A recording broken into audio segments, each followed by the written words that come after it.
Lundi, dans moins de 24 heures, un avion va se poser à Alger avec à son bord un homme qui ne voyage presque jamais. Un magistrat français que la chancellerie elle-même décrit comme exceptionnellement précieux, exceptionnellement discret, exceptionnellement rare en déplacement à l'étranger. Et pourtant, lundi, il sera à Alger. Et ce qu'il vient faire officiellement, c'est s'asseoir face aux Algériens et parler des milliards qui ont quitté le pays pour atterrir en France. Si vous me suivez régulièrement, vous savez ce que cette phrase veut dire. Vous savez le contentieux, vous savez les chiffres. Et vous comprenez immédiatement pourquoi cette visite-là, ce n'est pas une visite comme les autres. Bienvenue sur ma chaîne Milkor DZ. Aujourd'hui, on va prendre cette information point par point, parce qu'elle a été annoncée le samedi 16 mai par l'AFP et le ministère français de la Justice lui-même. Et il y a déjà des analyses qui circulent partout. La plupart passent à côté de l'essentiel. Moi, je vais vous donner la lecture stratégique, ce qu'il faut vraiment regarder lundi, et surtout ce qui se joue derrière le rideau diplomatique. Donc, voilà la nouvelle. Gérald Darmanin, ministre français de la Justice, garde des Sceaux, sera à Alger le lundi 18 mai 2026. Jusque-là, rien d'extraordinaire. C'est le 3e ministre français à venir en Algérie en 3 mois. Le ministre de l'Intérieur, Laurent Nunez, en février, la ministre déléguée aux armées, Alice Ruffo, le 8 mai pour les commémorations, et maintenant Darmanin. Le réchauffement franco-algérien est en marche. Ça, personne ne peut le nier. Mais la vraie information, la voici. Et je vous le dis tout de suite, ne la ratez pas. Darmanin ne vient pas seul. Il vient avec 3 magistrats français au plus haut niveau de la hiérarchie. Et c'est le ministère français de la Justice lui-même qui qualifie cette délégation d'inédite. Le mot officiel, c'est inédit. Souvenez-vous de ce mot, parce qu'il pèse lourd. Le premier, c'est Pascal Prache, procureur national financier. Le PNF, pour ceux qui ne connaissent pas, c'est le magistrat qui poursuit en France les plus grandes affaires de corruption, de fraude fiscale, de détournement à grande échelle. C'est lui qui s'occupe des dossiers à plusieurs centaines de millions. Des dossiers d'État, des dossiers où il y a des présidents, des ministres et des oligarques. Et la chancellerie française précise, je cite, que la présence de ce magistrat lors de déplacements internationaux est assez rare. Traduction, le PNF ne voyage pratiquement jamais avec un ministre. Là, il monte dans l'avion. Le deuxième, c'est Vanessa Perret, procureur national anticriminalité organisée, le PNACO. C'est l'institution française qui traque les réseaux criminels structurés, narcotrafic, blanchiment international, mafia. Elle vient parce qu'il y a la DZ Mafia sur la table. Et on y reviendra plus tard. Et le troisième, c'est Laureline Pierrefitte, directrice des affaires criminelles et des grâces au ministère, la DACG. C'est elle qui chapeaute toute la politique pénale française. C'est elle qui valide les grandes orientations. Donc résumons. Pour la première fois depuis très très longtemps, dans un déplacement officiel d'un ministre français à Alger, vous avez la totalité de la chaîne pénale française qui débarque.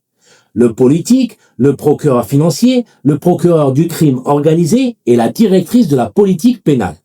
4 personnes, une journée, une capitale. Si vous ne voyez pas que c'est exceptionnel, c'est que vous n'avez pas tout suivi. Et maintenant, la question que vous devez vous poser, c'est pourquoi maintenant ? Pourquoi cet effort, ce dispositif, cette mise en scène, 14 mois exactement après ce que je vais vous rappeler dans une seconde, et qui change complètement la lecture de cette visite.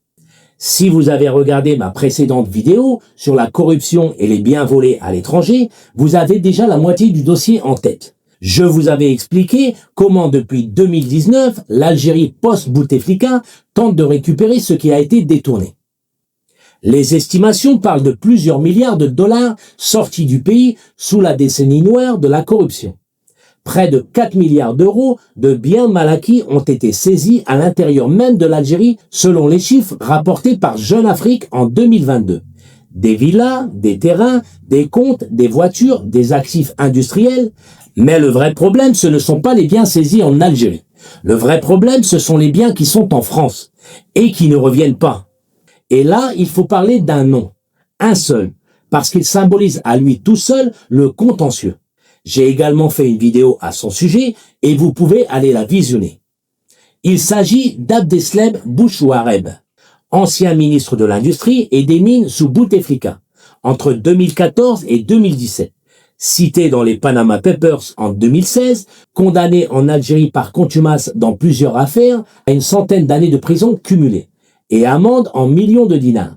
Installé tranquillement depuis des années dans les Alpes-Maritimes, dans le sud de la France.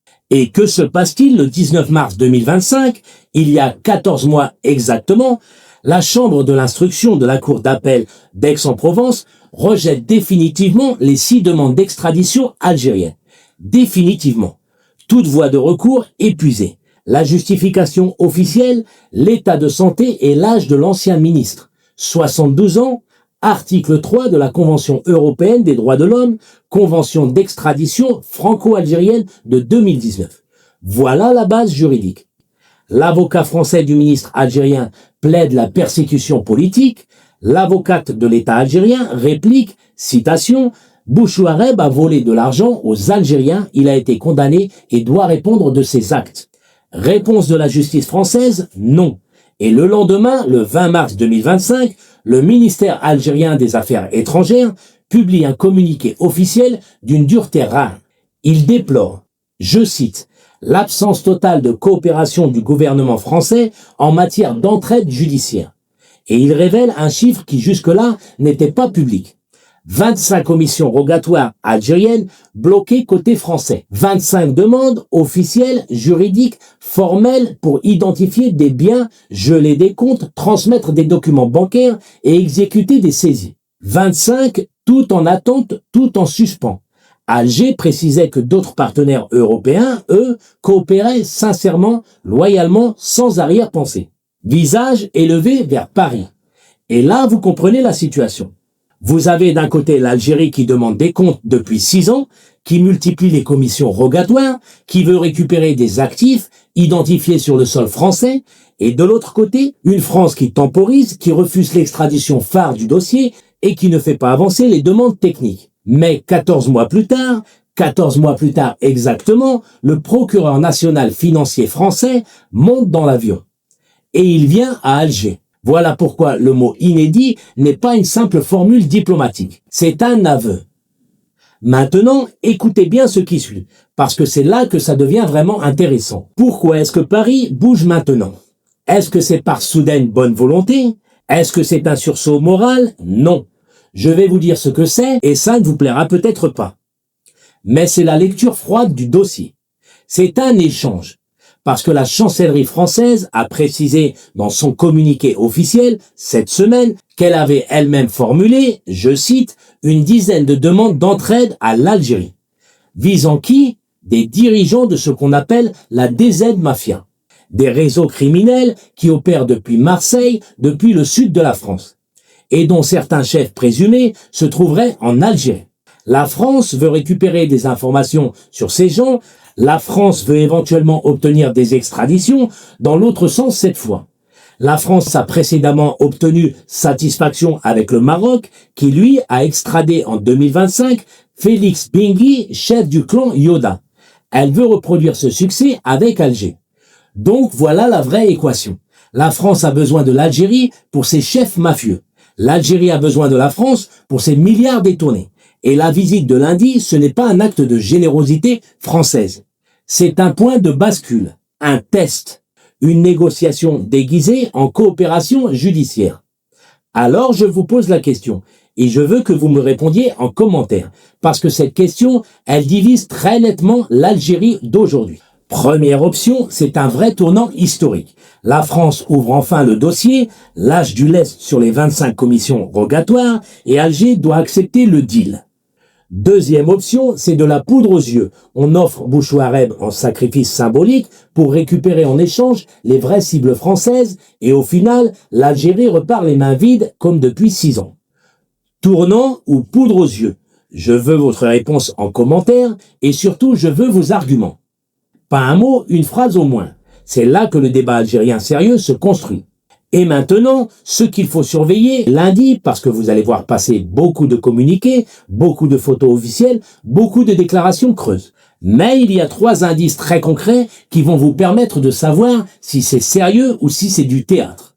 Premier indice, est-ce que Pascal Prache, le PNF français, rencontre individuellement ses homologues algériens du pôle pénal, économique et financier? Si oui, c'est du concret. S'il ne fait qu'accompagner Darmanin dans les photos, c'est de la mise en scène. Deuxième indice, est-ce que le communiqué final mentionne explicitement le déblocage total ou partiel des 25 commissions rogatoires algériennes? S'il y a un chiffre, c'est sérieux. S'il y a juste la volonté de coopération renforcée, vous savez ce que ça veut dire. Troisième indice, est-ce qu'il y a une audience avec le président Abdelmajid Tebboune? Officiellement, elle n'est pas prévue, mais elle n'est pas exclue. Si elle a lieu, c'est un signal très fort. Si elle n'a pas lieu, c'est un signal aussi, mais l'inverse. Lundi, ce n'est pas un sommet, ce n'est pas une signature, c'est un test. Le premier vrai test depuis le début du réchauffement franco-algérien où Paris met sur la table son outil judiciaire le plus précieux. Et c'est l'Algérie à travers Loufti Boujemar qui aura à dire si ce qui est proposé vaut le prix qu'on lui demande en retour. Abonnez-vous, activez la cloche et dites-moi maintenant en commentaire, tournant ou poudre. Un mot, une phrase. Votre lecture et vos commentaires sont toujours intéressants.